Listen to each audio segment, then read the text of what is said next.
very good evening to you. Welcome to another Newsmaker Live broadcast right here on DBS Television with me, Timothy Polio. We go up until 10 o'clock this evening, at which time we'll be concluding with the clip that peaked.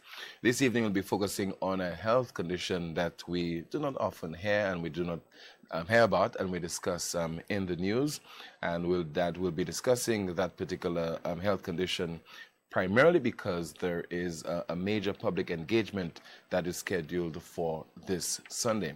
But to put the whole issue into context, I'm joined by Dr. Kim Gardner, Director of the Child Development and Guidance Center, and also Anthony Bristol, founder of Walk for a Cause. So when you hear me introducing Anthony Bristol, Walk for a Cause, immediately you know what the event is all about. But we'll be focusing on the event in just a moment. We're talking about cerebral palsy. Cerebral palsy is a lifelong condition caused by damage to the motor control center of the brain, and as a result, it affects mobility. Welcome to the broadcast, Doc. Thank you. Let's discuss this whole cerebral palsy thing, because a condition is not very often we speak about it, and I'm sure that when people hear CP, cerebral palsy, they don't even know what it's all about. Tell me, what it's all about? Well, it's actually a group of disorders because, I mean, it's a spectrum of abilities in persons, but it's a neurological impairment, essentially, that, as you said, affects motor function. So persons with the condition have difficulties doing motor functions. And it can be as mild as having trouble with coordination all the way through a significant or severe impairment where you're unable to talk, walk, feed yourself, do many things for yourself.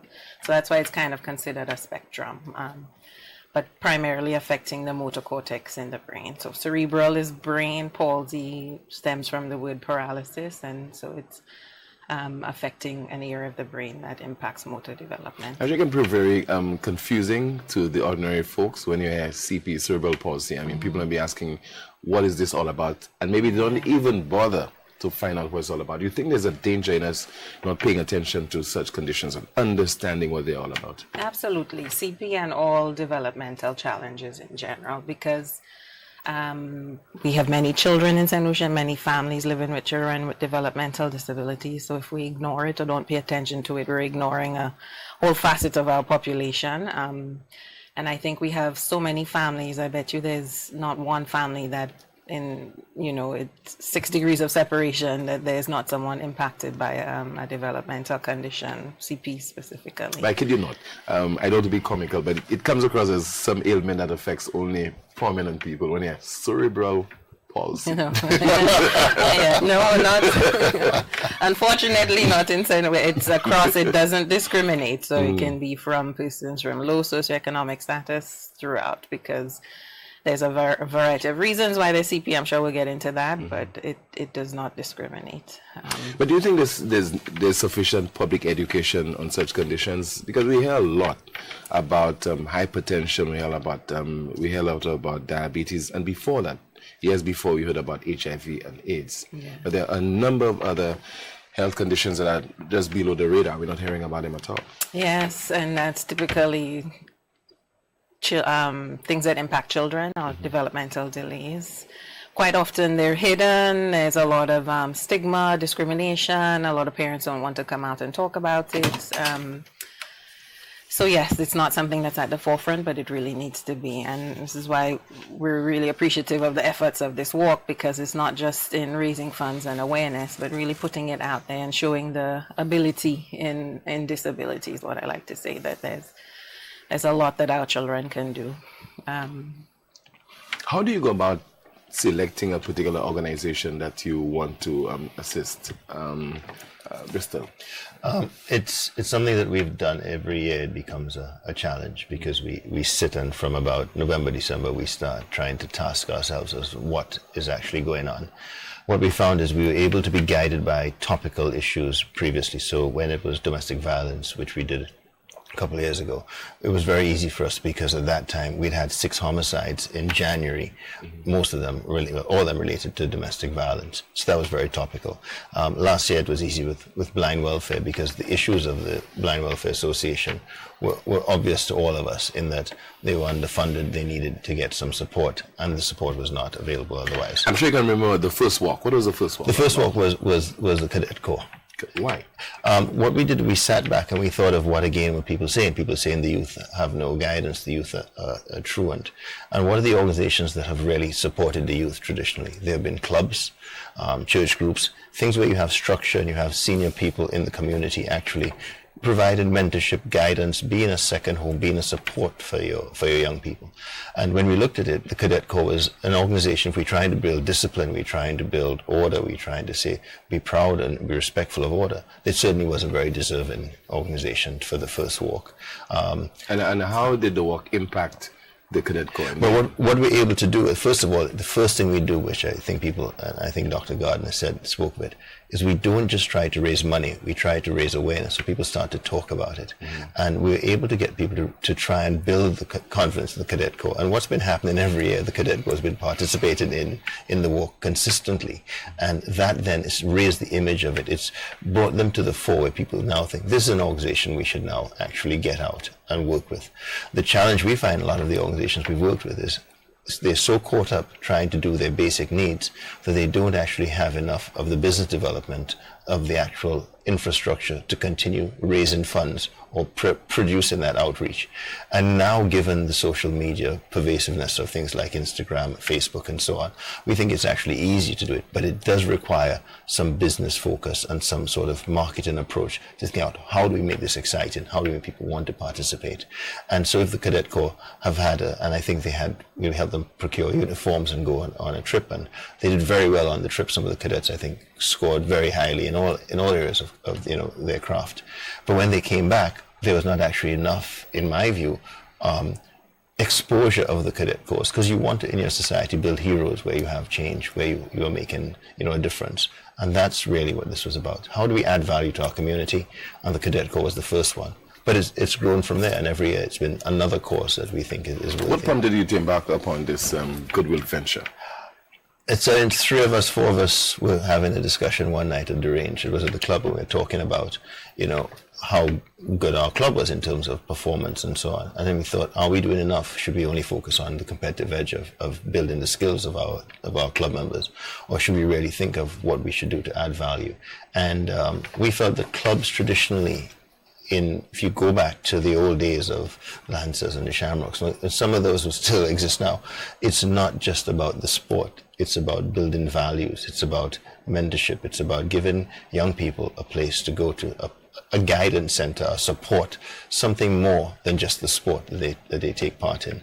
And we thought that this was a way to do it. But because we are a club which is a shooting club, we thought let's find a cause or causes that we could target each year that have a social impact. How are people coping with CP, both the children and, of course, their family members, particularly their parents in St. Lucia?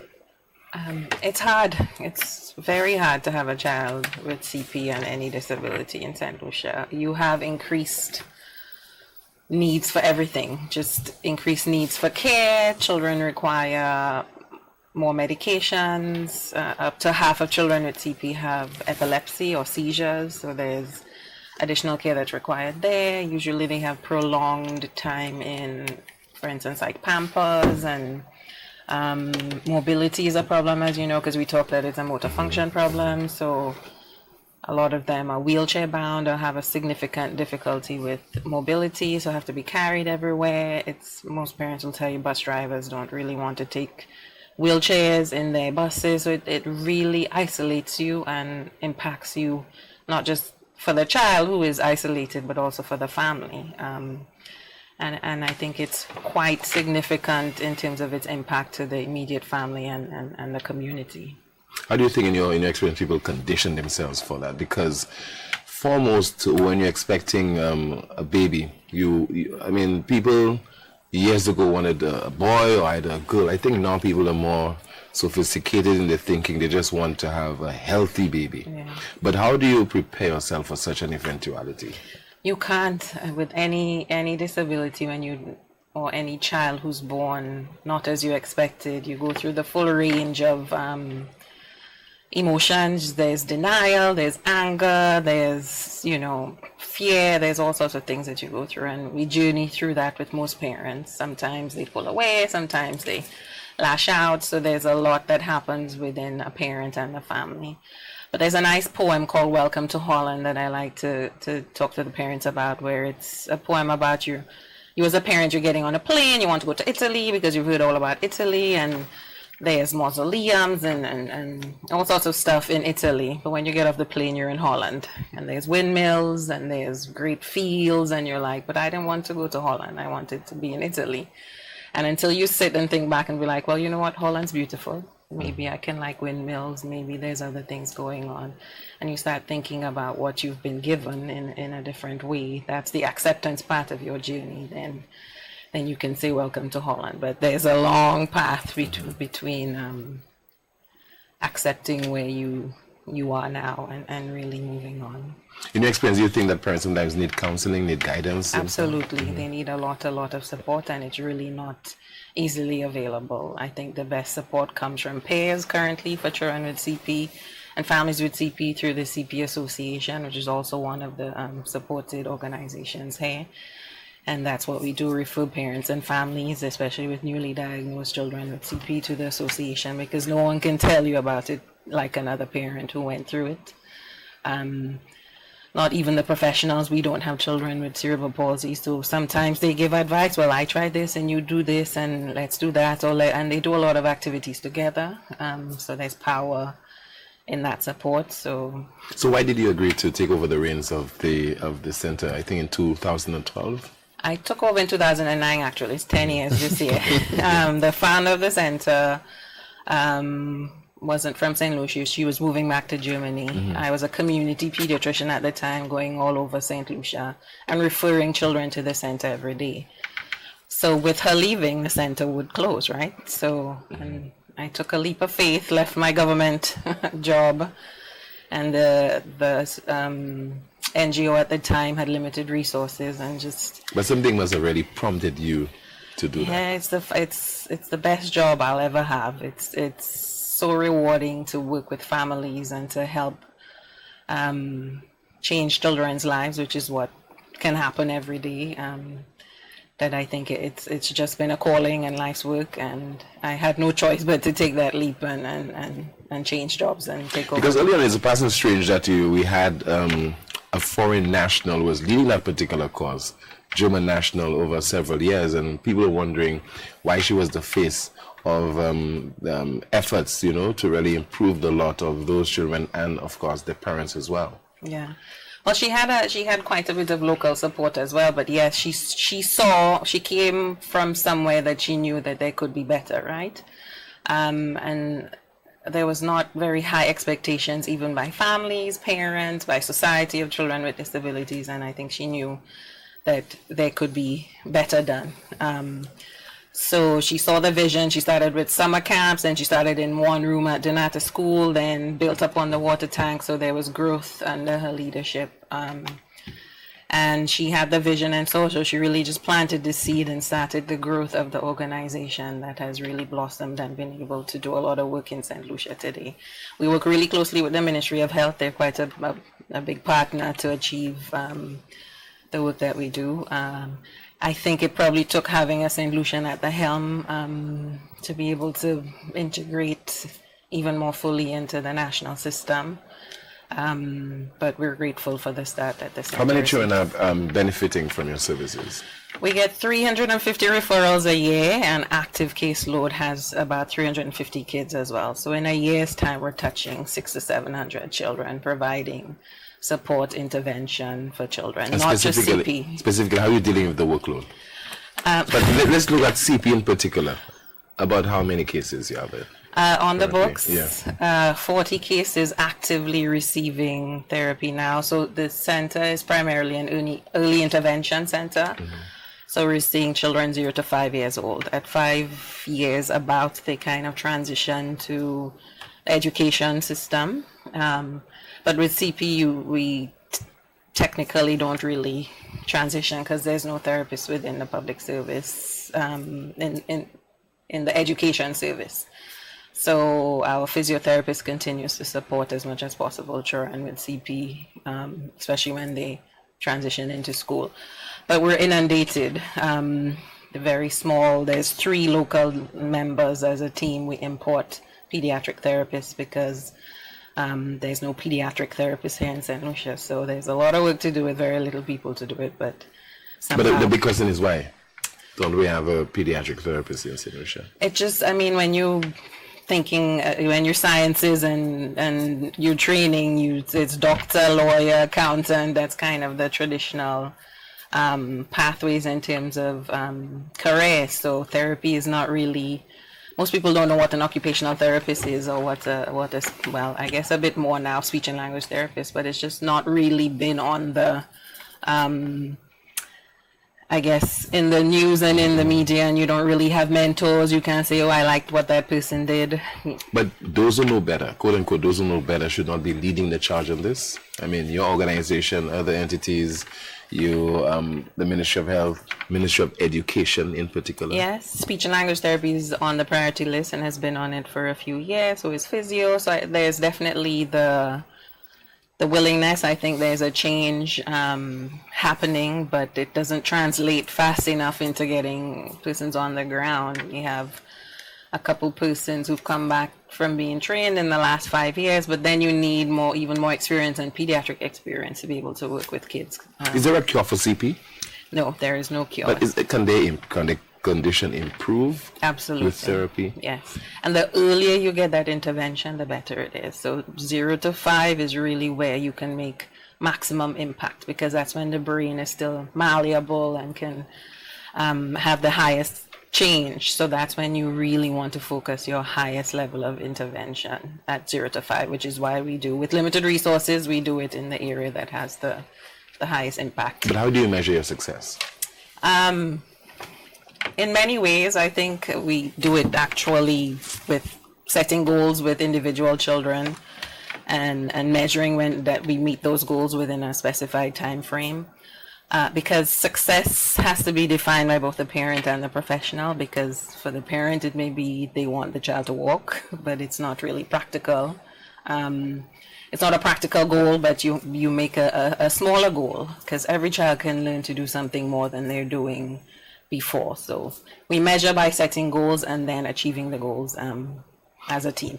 So what's your rate of success? Is it what I'm getting at basically is that a child born has CP, what happens to that child in our St. Lucian society in terms of determining their success down the road 10, 15, 20 years from now? Because you're hoping at some point in time that child will be able to be independent. Can that child ever be independent? But I'm going to jump in on a strange one. Although you're a lawyer. I'm a lawyer, but not tonight, right? Tonight I'm just a CP guy. I'm just a work guy. What I found interesting is that there's some examples. There's a gentleman called Dwight Constantine, and Dwight is from Chazelle. Dwight is born with CP, but he's really, got the right mindset. And our team went out and met with Dwight, and he was amazing. He has a degree from Mona. He works, he has a full-time job. When he's not doing his job, he's after work, he goes and he teaches math lessons, and he gives lessons to his community. And this is what Dwight Constantine said once. To the wider society, I ask that you don't treat us preferentially but equally. Give us equal opportunity to work and play. Give us a chance to fail. We'll always surprise you. Equal, not preferential. If we can stand, let us. But if we need access for our wheelchairs, at least provide that. We have a contribution to make to society, to GDP, to our country. But unlike most of you, we never get the chance to reach the heights we set for ourselves through no fault of our own. So I knew that, this might come up. You're an attorney, so I prepared for you. So you quoted very good. But I think that the key to what Dwight is saying, and even I had the opportunity to speak to a whole set of teachers who attend a workshop put on, I think, by Lucelec and Massey jointly, and they're special needs teachers. A very interesting workshop and tremendous energy, so I'd like to really compliment both Massey and Lucelec, and of course the teachers who are dealing with special needs children. But what they want to see is, we want to see more access. As Dwight said, give an opportunity, make sure at least one school in each district is wheelchair accessible. Make sure we have one school in each district which has a therapist. Make sure that we have, the infrastructure to give the kids the opportunity, because those opportunities, those kids will seize them. And I think that Dwight's comments are absolutely on point. But there's also Sherma, and Sherma is from Babno. Sherma's written 6 books, some of them about her mom. She had to dictate at first, her mom would write, then she's figured out how to take it to another level. there are different levels of functionality. I think Dwight has probably more mobility than her, but it's not about that. It's about her intellect and how she's harnessed it. And that's what we need to do. So your point on challenging the Ministry of Education, the Ministry of Health, I think is absolutely spot on. And we need a joint effort. We need a joint effort really, because what we would like to see, Tim, is we'd like to see those kids being able to actually get that opportunity in a district, whatever district they're from. There is that infrastructure in place in the district to make sure it happens. There is some form of mobility support to say, right, we will have some infrastructure to get you there, whether there's one bus that gets around. But if we want to actually start to be a fully developed country and say we are ready for the real world, these are the things we must do. Because Dwight deserved it, Sherma deserves it, and what a wonderful inspiration it is to any parent who's landed in Holland, you know, to see that there is a way forward. And I even find, I know two parents, friends of mine who have kids with CP, and their approaches to each of them is different. You know, one is very much out in the forefront with it and dealing with it, and the other one is a bit more, you know, inward with it. But they are all trying to deal with their Holland arrival differently, and I think, you know, we need to find a way to support them. Can CP be prevented, Dr. Gardner? It depends on the cause of the CP. Okay, but let's go. All right, so therefore, let's start it from the perspective of the cause. What would cause CP? So there's a variety of causes. CP can be from abnormal development that just unfolded for no reason, and then it can be something that's sort of acquired, where it's before birth, during birth, or after birth, that there's some brain injury to the motor cortex, as we discussed. So the abnormal brain development, usually genetic or syndromes, you can't really prevent that. It's just something genetic that kind of happens. During or before birth, there's infections. Our latest threat that has given us our most recent cases of cerebral palsy was Zika. So Zika congenital syndrome was, we have 5 children living with Zika congenital syndrome in St. Lucia with additional other manifestations of Zika in other children that may have milder forms of CP. But so infections is something that can be prevented. Jaundice, so elevated levels of bilirubin after birth, high levels of jaundice, that's also something that can be prevented. So there are some forms that can be prevented and others we can't. Okay. Let's look at the therapy. How intensive it would normally be? Would it start from birth, from the time the child is born, with suffering of CP? Well, there's some risk factors like perinatal asphyxia, if we knew you were born or had exposure to Zika in utero, other infections, microcephaly, small head. Prematurity is another big one that puts you at risk for cerebral palsy. So in St. Lucia, we get direct referral from the hospitals for any children born with risk factors, that any of those that I spoke of and some more. Intrauterine growth restriction, so that's when you're born small. All those things put you at higher risk for CP, and we kind of see you by 2 to 3 months old and monitor you for the first 2 years of life to see what kind of unfolds. So we start early, and then there's others that didn't have any risk factors and then develop it. But St. Lucia has a robust developmental screening program in the community health centers with the nurses who've all been trained by us to pick up developmental problems. It happens at 6 weeks, 8 months, 18 months, 3 years, 5 years. So at any one of those times, nurses are trained to pick up problems with motor development. What kind of support are you receiving from the state? Because you're getting referrals from the health institutions. Yes. What kind of support are you getting from the state? We are the national referral. We're integrated into the system. So this is where children are referred with developmental delays. 5 years ago, we started getting 40% of our budget covered. So that was a big deal, because that opened up access to us for additional funding and outside grants and external grants, because if your government supports and you get some basic support from them, then you're sustainable to other external funders. So it was a big change in how we were able to be sustainable. You're watching Newsmaker Live right here on DBS Television with my guests, Dr. Kim Gardner, Director of the Child Development and Guidance Center, and Mr. Anthony Bristol, founder of Walk for a Cause. We'll continue the discussion in just a moment, and later we'll be taking your calls, so please stay with us.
Welcome back. Thank you so much for staying with us. You're watching Newsmaker Live right here on DBS Television with me, Timothy Polion, and my guests, Dr. Kim Gardner, Director of the Child Development and Guidance Center, and Mr. Anthony Bristol, founder of Walk for a Cause. And Walk for a Cause will be taking place this Sunday.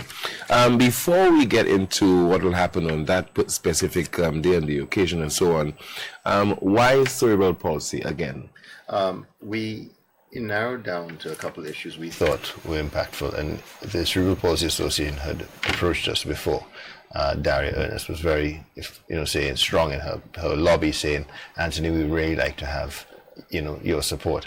But what we thought we would do this time, while we did consider it and looked at it and the condition and so on, we then thought it would be important to have what we call a little shark tank. Mm-hmm. So we invited them and another very, very worthy charitable group to come and do a presentation. It was very much a shark tank. They had 5 minutes to present to us, and after that 5 minutes they then took questions for a period of 3 minutes, and then afterwards we then allowed them, we adjourned and made a decision as to who would receive the grant. And Cerebral Palsy Association, I really would like to commend them, not just for what they do, but how, I think, comprehensively, as Dr. Gardner was saying, they understand what the impact of this condition is on a family, and they therefore reach out and provide a network of support where you can actually lean on someone to say, hi, I don't know what to do, or I feel really confused about this, or what should I be looking for?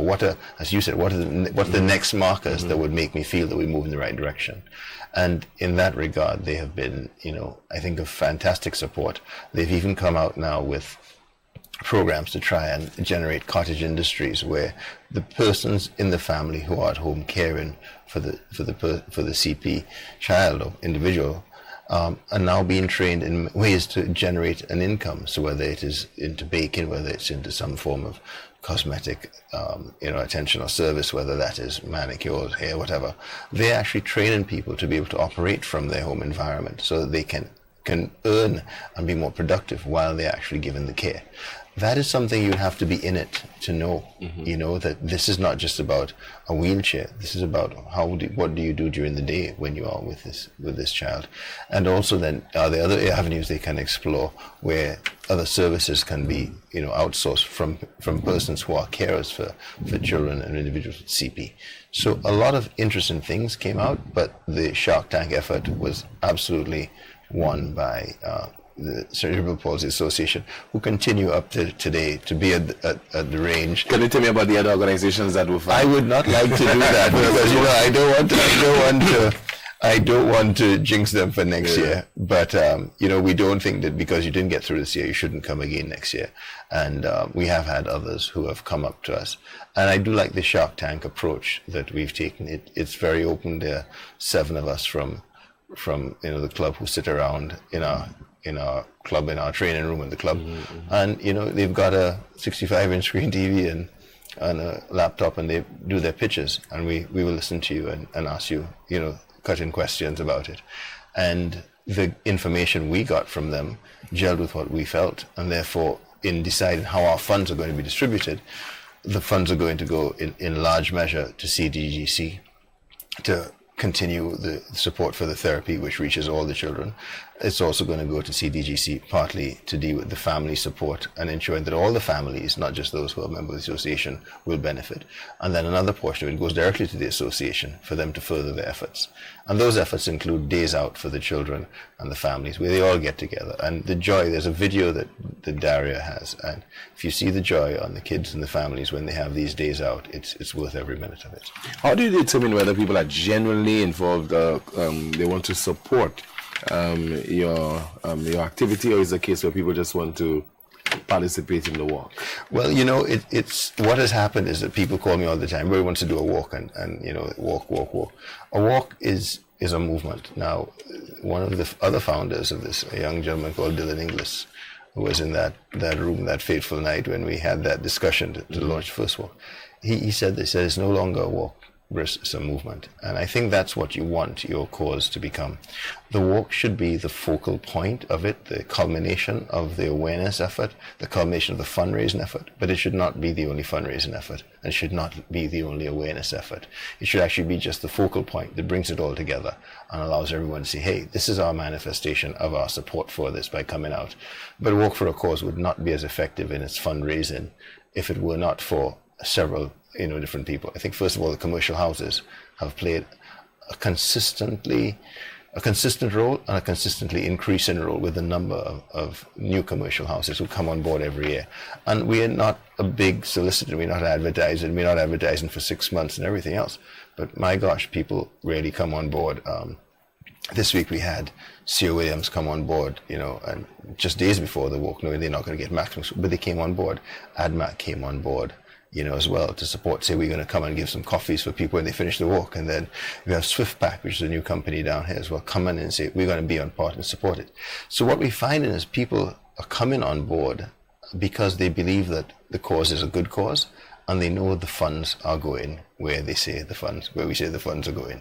And I think that's the part of our public presentations with big checks saying we raised X dollars for this cause and do the check presentation. So there's no question about what portion of it goes or not. We cover our expenses, and we deliver the funds to the charities that need it. Dr. Gardner, how do you really get the rest of the society, those people are not directly impacted, to really demonstrate, a desire to want to be a part of your organization and also the Cerebral Palsy Association? And, in the long run, God forbid, if they themselves are impacted, so that they would be in a state of preparedness. I think that you answered the question yourself, that at any point it could affect them and someone close to them. And I think just as human beings and citizens, some compassion for your neighbors is where it begins. Just sitting and talking with a parent for 5 minutes will motivate you to want to do more, want to do better for children with disabilities in general. A mother or a family with a child with cerebral palsy has many challenges, just going about daily life, and need support in many ways. Yes, financial, but even just physical support. I can come to the house while you go to the bank. Let me come and stay with him. Let me help you feed. Let me just hold for an hour. Just give the mother some respite for a while, because quite often they're with that child 24/7. Quite often there's sleep disorders. They don't sleep as well. They're in pain a lot. There's just a variety of things that are going on with the family that make it really stressful. Quite often the mothers can't hold a job, which is why CP is doing some of the job training that can happen in the house. So I think we need to start being more compassionate just as human beings, and recognizing that they are complete human beings and looking for their ability rather than their disability. But you're saying during the break that apart from the subvention, government is also giving some kind of support, financial support to the parents of those children? Through social transformation, there's a disability grant that started about 3 or 4 years ago. And if a child meets certain criteria in terms of their disability, that it's moderate to severe, they get $200 a month. So they apply, and we do a medical report and submit it to the ministry, and usually they're able to get that support. So 200 goes some way, but it definitely more is required. 200 is your epilepsy medication for the month, or Pampers for your 8-year-old child who is unable to void on their own. So as far as you're aware, and I mean you're in direct contact with those parents, how are they surviving otherwise? Some of them barely, just treading water. Some of them just come in and release everything in the clinic and exhale, and half the time you find yourself supporting the child, and sometimes the parent, and unable to actually do therapy, because what's more important at the time is support for the parent. There's others who are thriving and thrusting ahead, and their child is just, the sky is the limit. So I think it depends on where the parent is in their journey, and also the child's ability. I just wanted to reiterate that CP is a spectrum, so you can have someone as mild with coordination, movement problems, but as severe as non-verbal, not walking, not talking, can't feed themselves, quite significant impaired, so it's going to impact those families in a different way. So I think support has to come from more than just at the center or the CP Association. I think we need a But are there instances where, for example, those children are abandoned? There have been in the past, not since I've been director of the center. There's always a family member, someone to help, a grandmother. They are, yes, there's where parents can't take it anymore, but some additional family member steps in. But Jerry, how vulnerable are those children? They're very vulnerable. They're vulnerable socially, they're vulnerable mentally, they're vulnerable in every way. Quite often, we've heard stories of children being left alone because the parents have to go do something and then they're left, and so their physical health is in danger. What if there's a fire? What if they need water? They can't get it for themselves. So I think they're our most vulnerable population, children with significant disabilities. But sometimes life has to proceed for some of the families. So the other thing is because sometimes they're non-verbal, especially our female patients are at high risk in terms of sexual abuse and other forms of abuse. So there's just many layers of vulnerability. How does the organization like yours decide that they want to take on those ventures, those charitable ventures, well-meaning ventures? Considering that most of us, just preoccupied with ourselves, we are very selfish, concentrating on the next meeting, the next engagement. How did you really give serious meaning and thought to this particular exercise? Every year, Tim, it's a really interesting one to get people motivated, because the work we do is absolutely, for charity. The team behind me, I'm the front of a team that's far deeper and more capable than I am. I'm just literally one of the voices of this group. But there are many people behind the scenes who you'll never see in the media, who work tirelessly way beyond what I think some of us who are in the media actually do. What you do need to do, Tim, is to get people to be committed to make a difference. And that's what I think we've done as a club. Our club members are committed to make a difference. And if that commitment is there, the extra time, the extra effort, the sacrifice will be there. And many times when we come to the end of the walk, like this week, a lot of my team are very, very, very, very fatigued and tired. And then you get, the disappointments with agencies being late or red tape, bureaucratic red tape, or some sponsor being dissatisfied with things that they have a right to be concerned about. But then you now have to figure that to that team, boy, we're going to get through.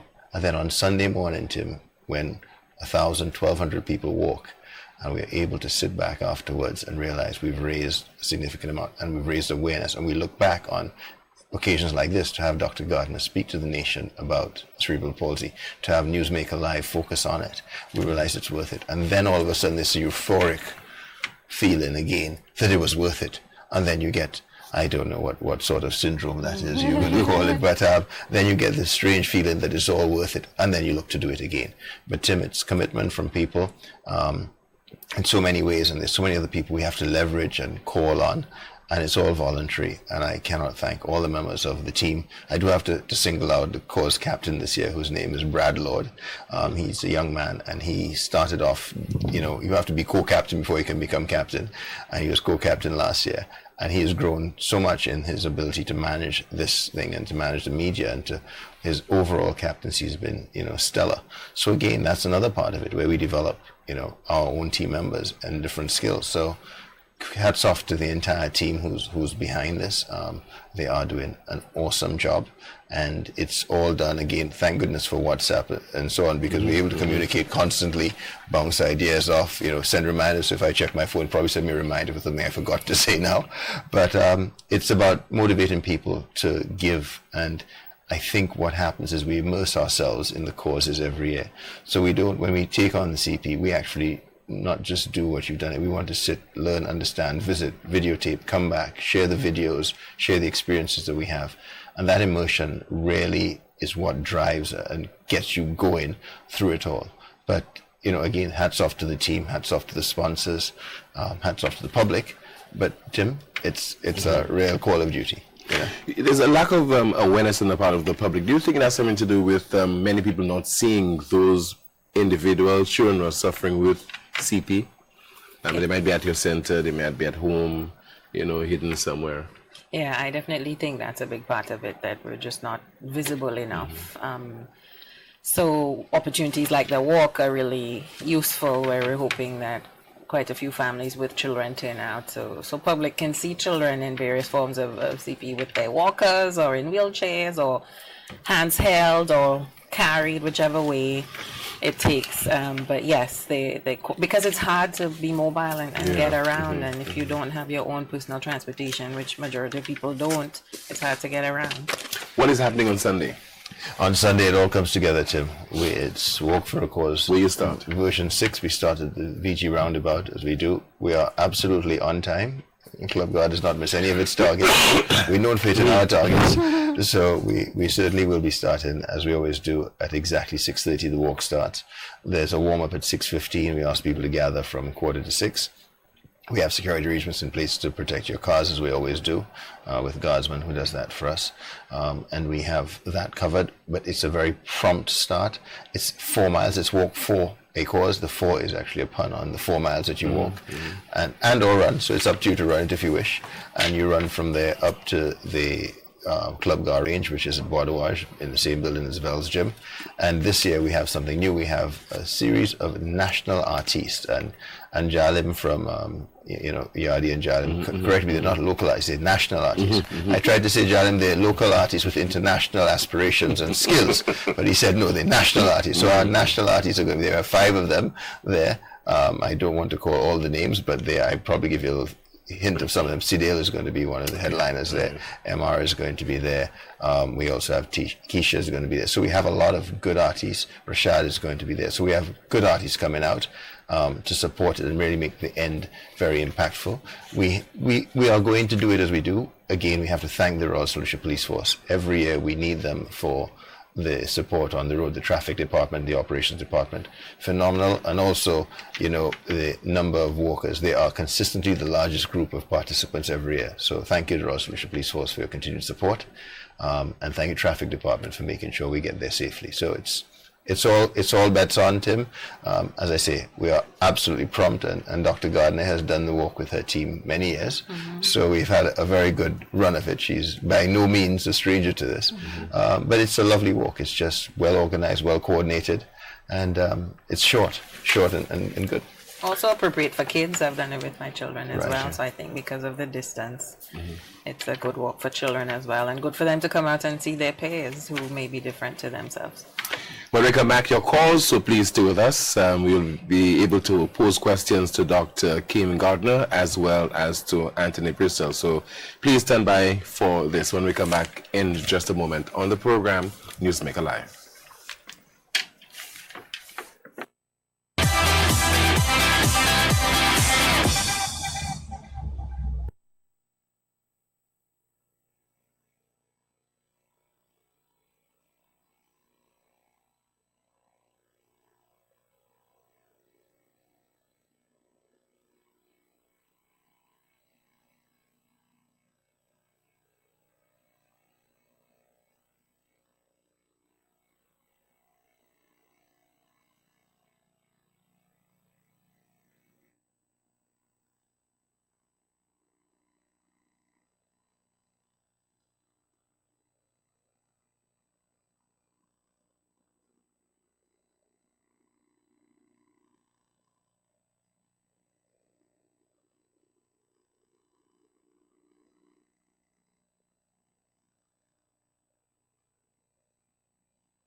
Welcome back. Thank you so much for staying with us. Hope you have some CP questions for my guest, Dr.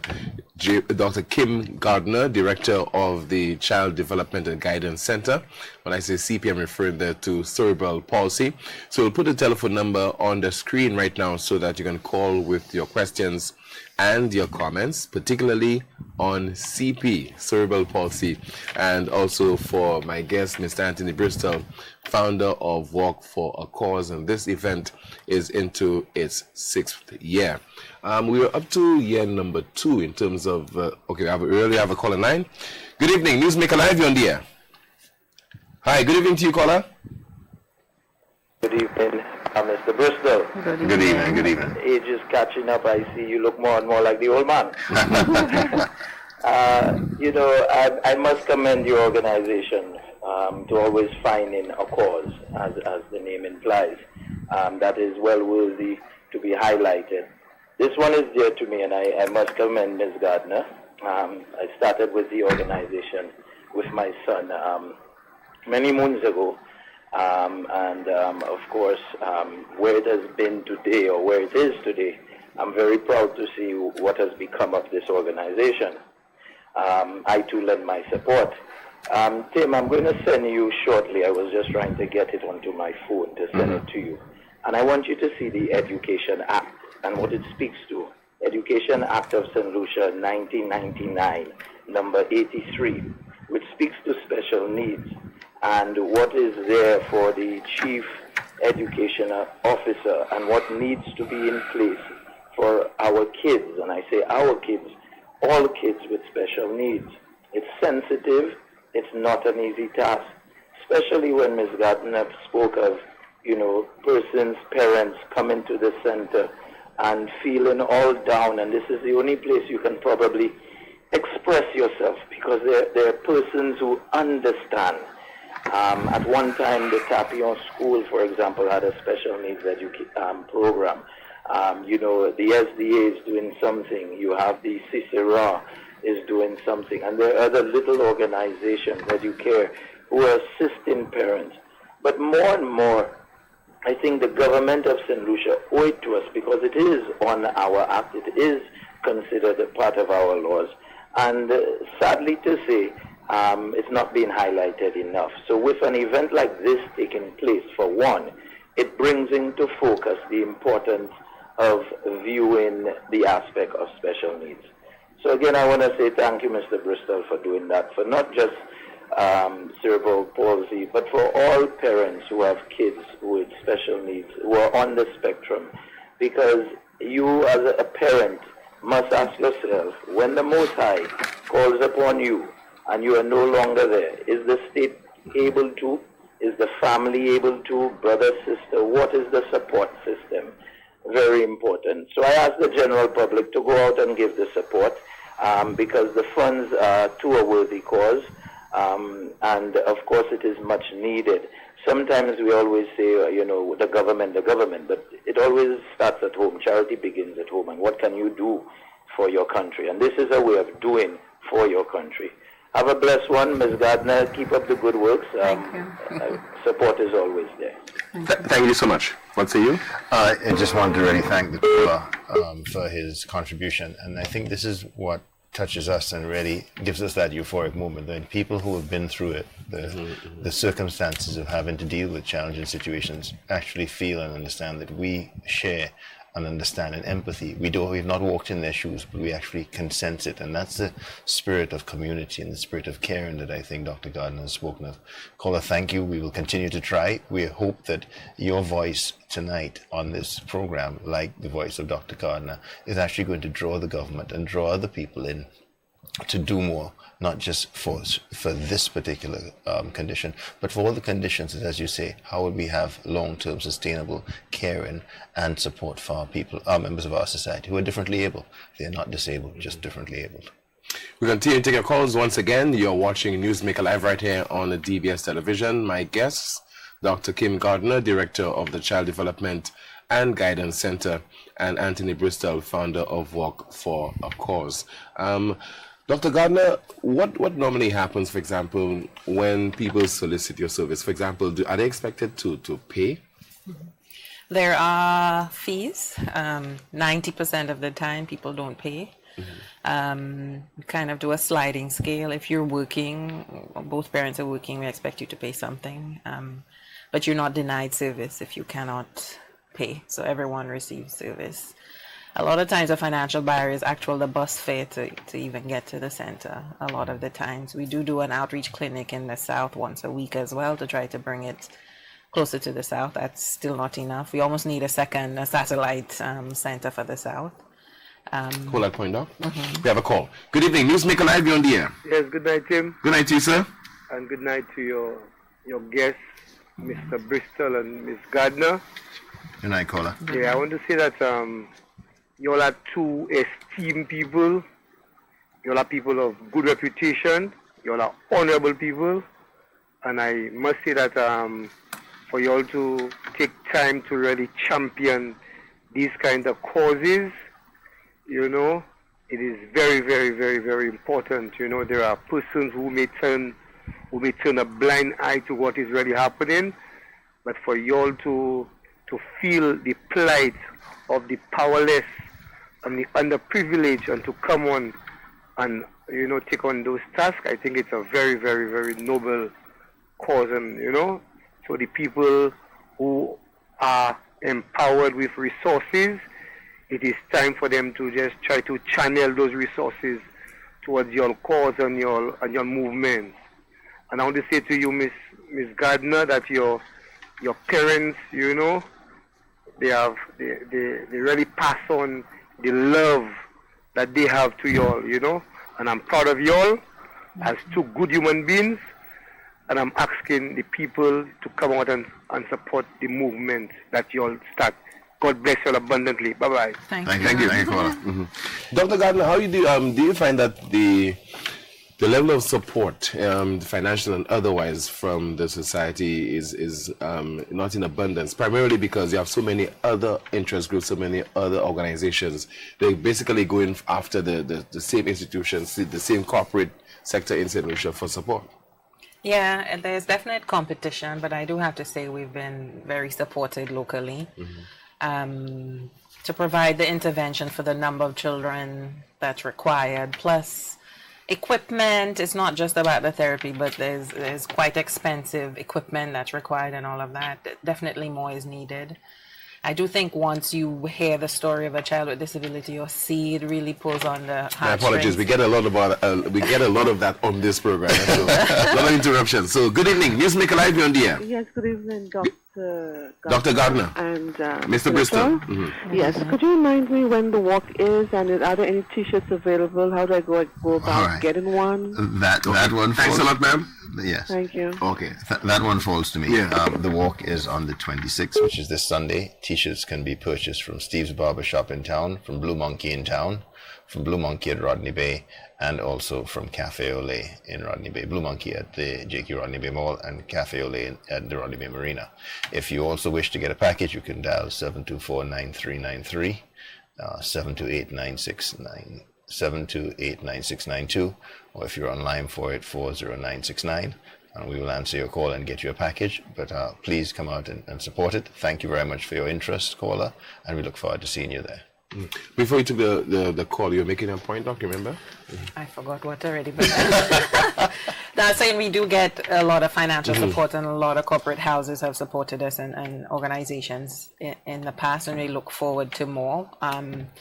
But there is definitely competition amongst other organizations. I like Mr. Bristol can say that we're an organization with good governance and above board in terms of good financial standing, etc. So the money is that we receive for cerebral palsy is going directly towards care for children with CP, for equipment, for therapy. What level of support do you get from overseas, international agencies? Sorry. That's where majority of my funding actually comes from. I've become a good grant writer. And able to access funds from all over the world, essentially. There's many persons willing to give funds for specific projects, so it's about being creative and coming up with a project that meets your needs, but also their needs, so matching the funder with what our needs are. And I have to say that we've been quite, I don't know if it's lucky, but we've been able to meet our budgetary needs for the last 5+ years. So I think it's a success to us as an NGO that we've been able to be sustainable. Okay. Yes, and as you mentioned, the corporate partners, Tim, I really would have to jump in here and thank our corporate partners, and in no small measure Digicel, who have been on board now, I think, for 5 years or so with us. They now see us as partners. They see us as a partnership commitment that they have, and I really like to thank them for always being there. But also we've had other partners who've come on board. KFC's been with us, I think, for probably 4 or 5 years as well, and I'm very grateful for that. The support from them goes a long way, and we appreciate that. Massey Stores have come on board. They gave us a round-in check last year to bring us to 100,000 when we were about 6,700 short, and they've come in now and asked us to partner with them as part of their overall, corporate social responsibility. Then there's Solution Distillers again, who've been with us forever. Johnson's Hardware, been with us again for the last couple of years. CGM Gallagher, which is insurance broker, has also been there. Sagicor Finance has been here. Nagico Insurance, C.O. Williams, Ernst & Young, Bank of St. Lucia, Boswell Bank, First National Bank, the JQ Motors has also been with us. Our water every year comes from Blue Waters. Wasco have been on board with us. ADMAC, as I said before, Domino's Pizza, Dr. Remy and St. Lucia Eye Center and his team have come on board to try and see how they can assist. Tropical Shipping, Landins, Cap Mazur, Calabash Cove, Computer World, Fusion Mass, Just for Fun, J.H. Larcher, CrossFit, Brickstone Law Firm, and one silent donor who wrote a check for $10,000 US. Okay. And said, thank you guys, we believe in what you do. Again, why? Because of social media presence, because of programs like this. And Bernard from Calabash had done an interesting documentary on it, and that got seen quite widely and led to us getting a $10,000 US check for things. And how do you thank people for that? It's all community, it's all commitment. But guys, thank you, and thank you all the corporate sponsors for it. If I have omitted anyone, I do apologize, but we are in the middle of it.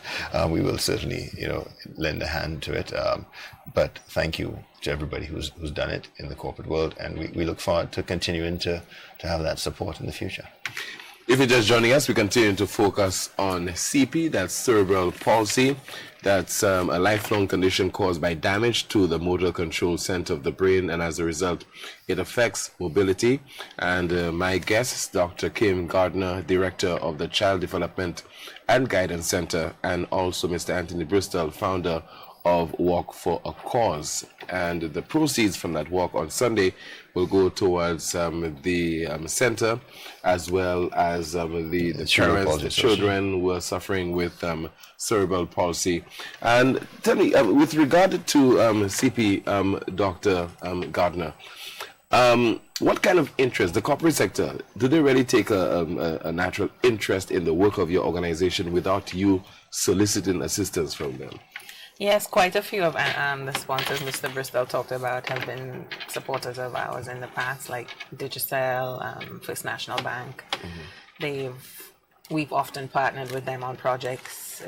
You have to submit a grant or proposal to get the support. So because very often the business community want to find out what will they get from their support. Yes, but most of those organizations don't. Okay. They do it for the reason of doing it, that to benefit the children. Because, quite often when you pull the professionals in all directions to pay on TV and this and do all the other things, not at night, but it takes away from the clinical work we have to do, right? Every hour I spend away from the clinic is an hour that we're away from doing intervention for children. So we're very grateful for the local support that we've had, and especially from parents as well. It was really touching to hear from the father earlier. Yes. Who's received the services of the center, and that's just the joy of doing what we do and the reason why we do it, and keep going back every day. I may also say to him, in respect to the support, I also was involved with a trust, the Pinnacle Trust, that was involved in supporting and renovating the facility for CDGC, and that same organization has come now and said they are going to make a financial contribution towards this. So again, I'd like to thank the Pinnacle Trust, is now called Pinnacle Phoenix Foundation, for their support. But what Dr. Gardner said is correct. If you have a good organization with good governance where people can see where the money is going to go, you will absolutely receive the support. And so, again, another sponsor I forgot to give due mention to, but Dr. Gardner would know they certainly have played a significant role, is the Pinnacle Trust. How do you inspire other organizations to follow in your footsteps? Maybe by example, Tim. I wish people would. It's a funny thing in St. Lucia. If you do something, people will follow you. Well, I hope people do follow. I hope other organizations do find a way to make things happen. If people think it's just about the actual day of the walk, it's not. It's about you having the profile, the governance, the transparency, your ongoing relationship with your sponsors.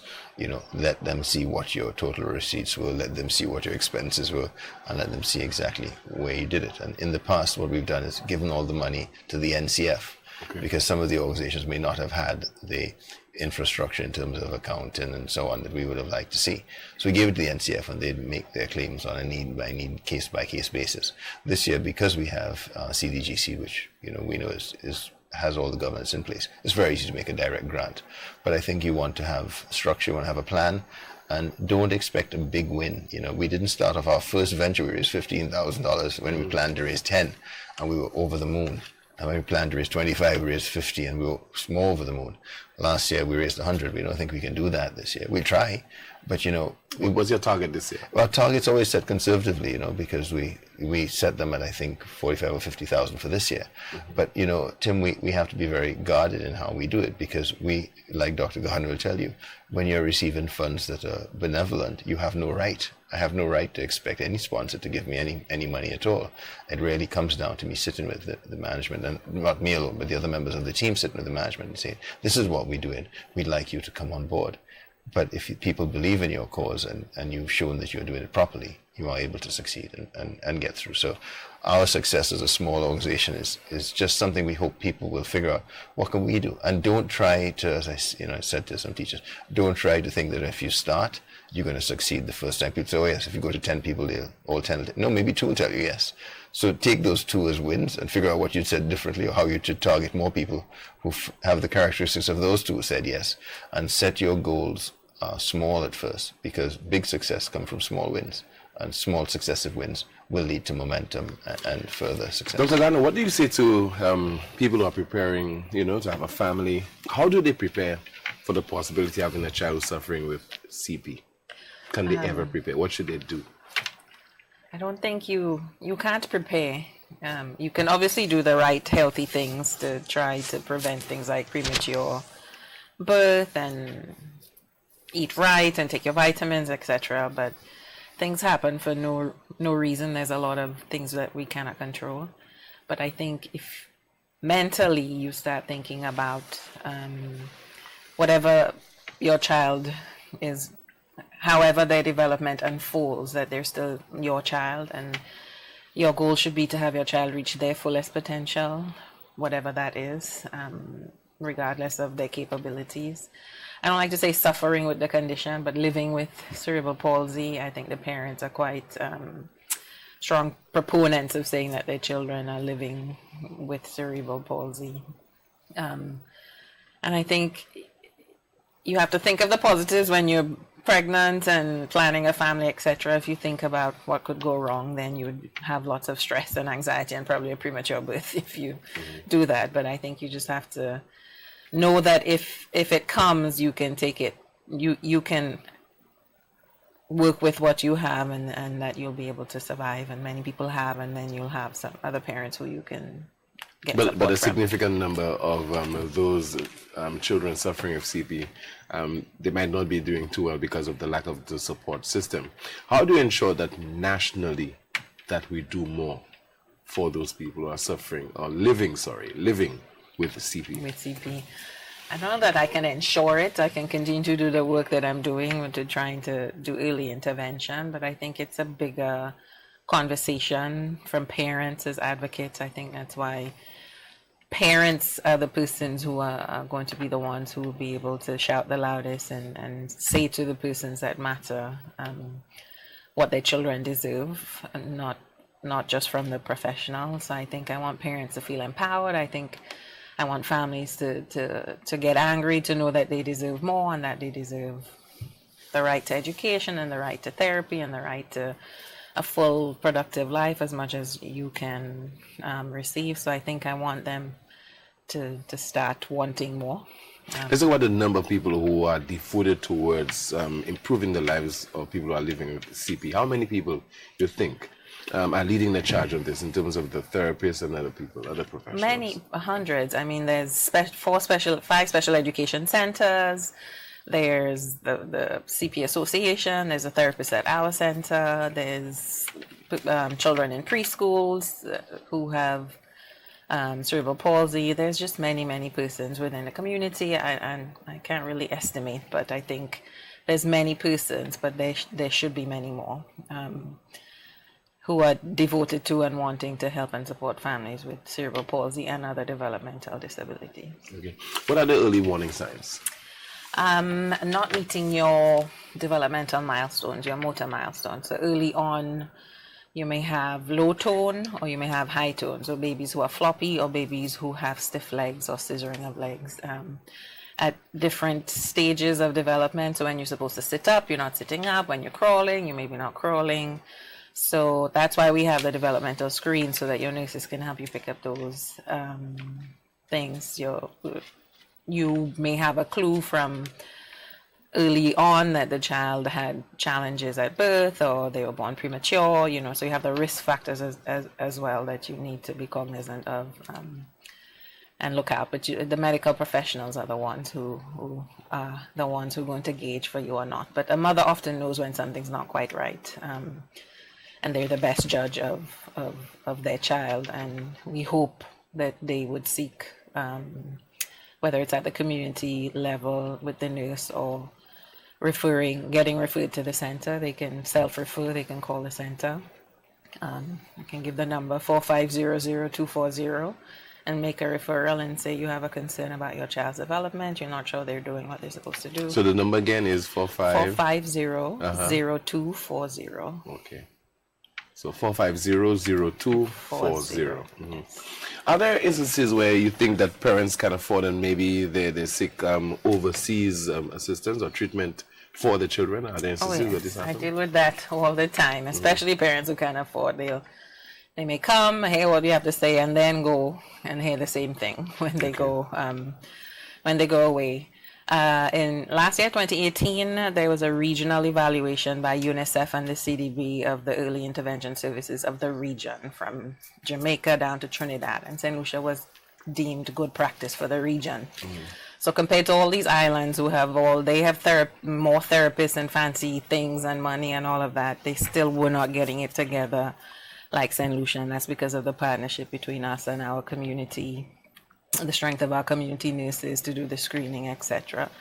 So I can't stop a parent from running and going to spend the money that I wish I could. But I think when you receive a significant diagnosis, you want to make sure. So I welcome second opinions. But I think we have to start valuing the service that we have in St. Lucia and know that it's top class. Do you think that anything to do with perception and anything, or most things local and not top quality? I think that could have something to do with it. I can let persons know that we are highly qualified and well trained and highly experienced. Our pediatric physiotherapist has close to 30 years experience in the field working with children with developmental delays and cerebral palsy. So yes, I think sometimes there's a perception that if we go to foreign, it's a bit better, to the US or Martinique even. Sometimes we get a lot of that. And then sometimes it's because the expectations are maybe not necessarily reasonable at the time. So everybody wants their child to walk and talk, which is understandable, but oftentimes it's not as easily done as they want to. Are there instances where it is possible? Oh yeah, absolutely. Okay. There are definitely times when it is, but there's a lot of times when it's not. So that's a journey as well to get the parent to understand that possibility doesn't really exist, and to move away from walking, because yes, you can be mobile, but get you into communication or talking or other areas that you can develop and put less energy into the walking at the expense of everything else. You're watching Newsmaker Live right here on DBS Television. Once again, my guests this evening, Dr. Kim Gardner, Director of the Child Development and Guidance Center, and Mr. Anthony Bristol, founder of Walk for a Cause. They're here to discuss cerebral palsy and the walk that is scheduled for this coming Sunday. What would cause you to continue this particular exercise or discontinue it? Both. Boy, Tim, I think sometimes it's the challenge of, you know, being at it for nearly 3 months as we've been constantly trying to energize the community, energize people to come out. It is quite a toll, and it's so somebody who appears to have higher than normal energy. It even tires me out. You know, it's the time I sleep the best is this time because I am absolutely exhausted. So it's very exhausting. What we have to do, I think, amongst ourselves as a club is keep trying to motivate other club members to take more of an active role. Because in any organization, you're going to have some who are very active and some who are not as active. But we need to spread that, get other people in. To discontinue is a hard one because people are starting to look forward to Walk for a Cause now. It's a walk with a difference. It stands for something. It has found its own place in the St. Lucian landscape. A place that was, you know, born of a good intention, and that good intention, I think, is certainly appreciated by all around. But it's really, honestly challenging, and it's about a team. It's a team effort, my friend. I am, as I say, I'm just the front. How do you feel after you've raised the money, and now it's time to present it? That's to the recipients? That's the greatest day because, you know, if you look at the face of people, of the recipients when they get this, you know, the recipients are really the euphoric moment when we see the mothers who are members of the CP Association who come to that the club, and I've seen them for the last 2 days on the wonderful, pleasant conversations we have and the excitement they have because they know that this is all going in the right direction. How they get out and promote the packages.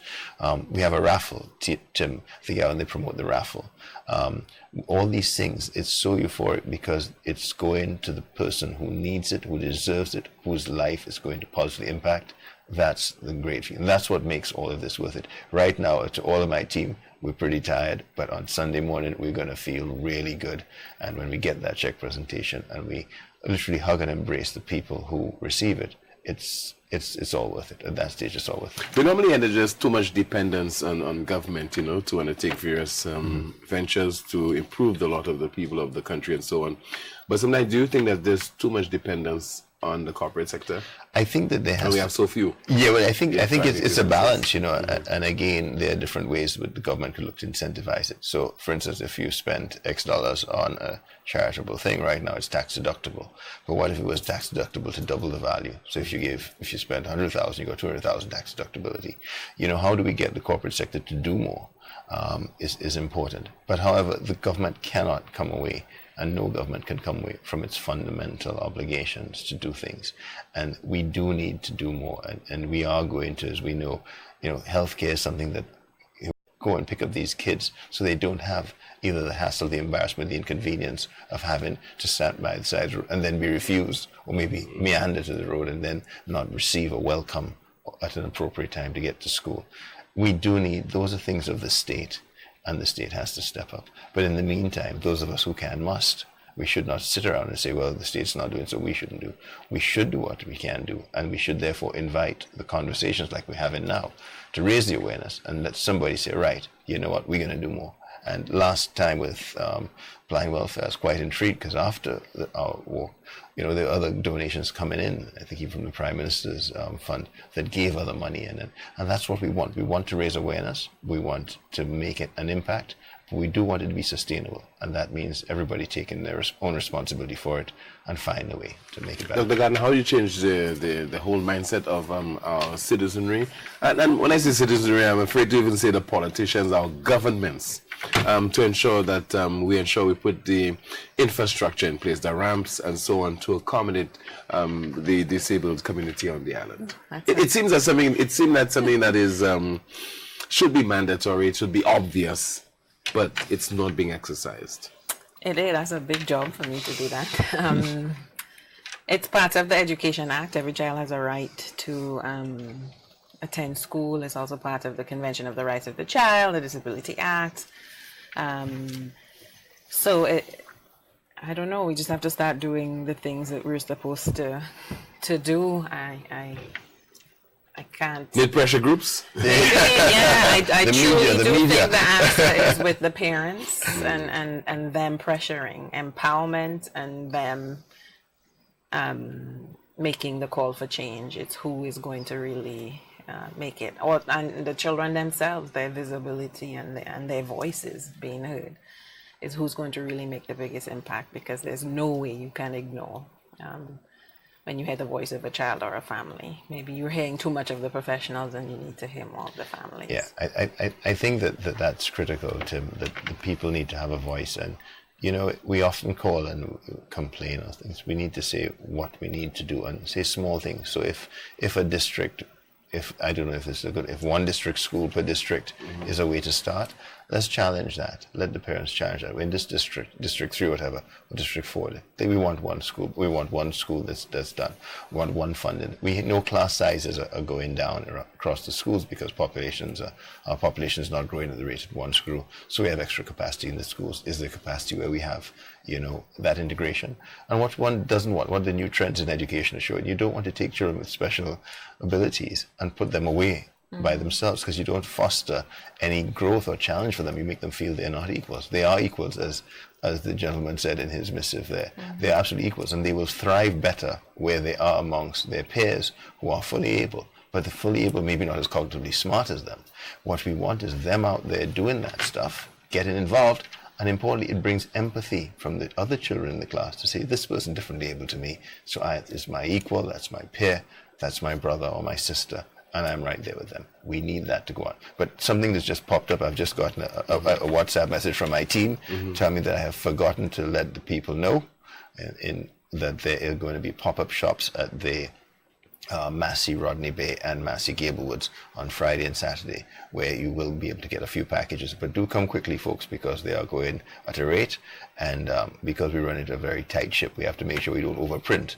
So we printed our target number, and we want to make sure everybody comes out there and gets, so we can have that lovely walk on Sunday. How do you ensure that the conversation is sustained, Doc? You know, it's even prolonged.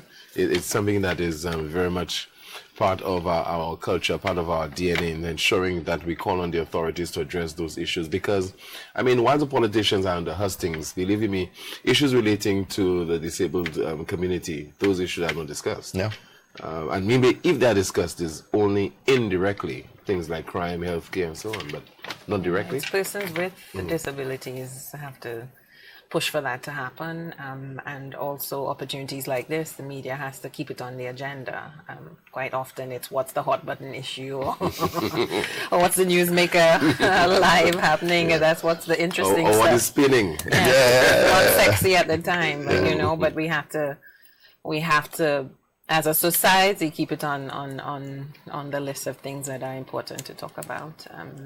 It's a case where we have to deal with so many issues that we don't prioritize properly. But you know what, Tim, it's you never really appreciate till it bites you, you know, and that's the sad part about this. And as I say, it's really, we need more empathy in our society. And what would it really take? Are we saying that, you know, we have smaller schools, our class size, can we not find teachers? Can we not train them up? If I was a teacher and I got not to be trained, I would take it, because that means I'm globally marketable now, because I now have a certification that allows me to go elsewhere and if I wish to, you know, even further my career and become more of a professional. We need to make it more interesting for people. But as you say, when it comes to that political crunch and there are, you know, votes to be had, will these issues come to the fore? No. But as a society, if politicians really do care, then these are the things. What's your major concern now, the center, that you would like the government or anyone to address? What's the main area of concern for your organization? The amount of, the number of referrals are continuously increasing, so the need for services at the center are increasing, but we're kind of at capacity in terms of the professionals that we have and almost need to duplicate a team. So the need for growth is coming and coming soon, the pressure on that. So I would like the professionals and the powers that be to know that they will, or hope that they will continue to support our growth as we continue to meet the need for children with delays and disabilities. I also want the push for inclusion. That's what Anthony was talking about, that children should be included with their peers. That's the way the world is going, for inclusion in education. And for expectation that they have rights and that they have a reason to be amongst their peers and to live a long and fulfilling life. So it's both for the center, but the center is tied in with the families and the children. So I wish for disability to be more on the agenda and for us to see the ability in disability rather than the negative. Let's take the final comments. Let's start with you, Doc. Well, thank you for having us, and I would like to say thank you to the team at GAR for all of their hard work that they've been doing throughout the last 3 months, and to know that it really will go a long way towards supporting children with cerebral palsy, particularly with their needs for equipment and therapy.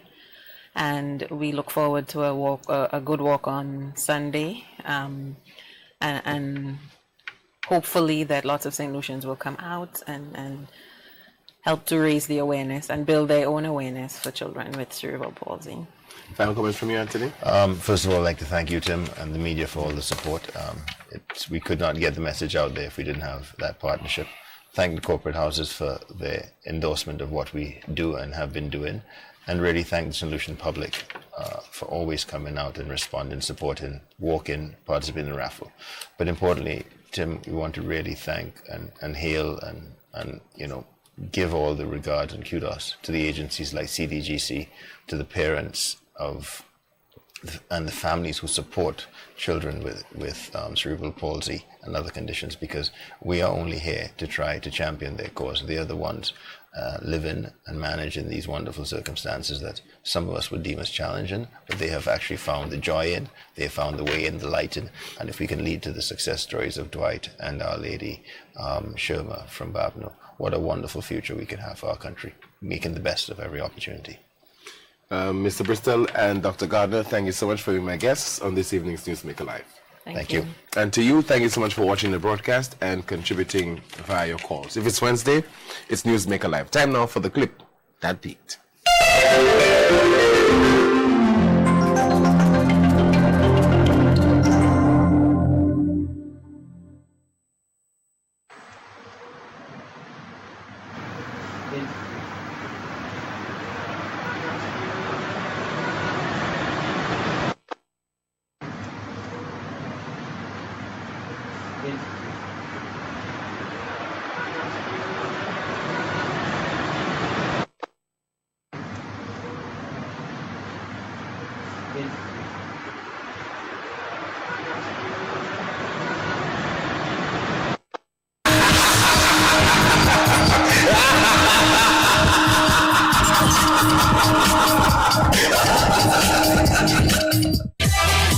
And here's a very good evening. My name is Timothy Polion saying good night and see you next time.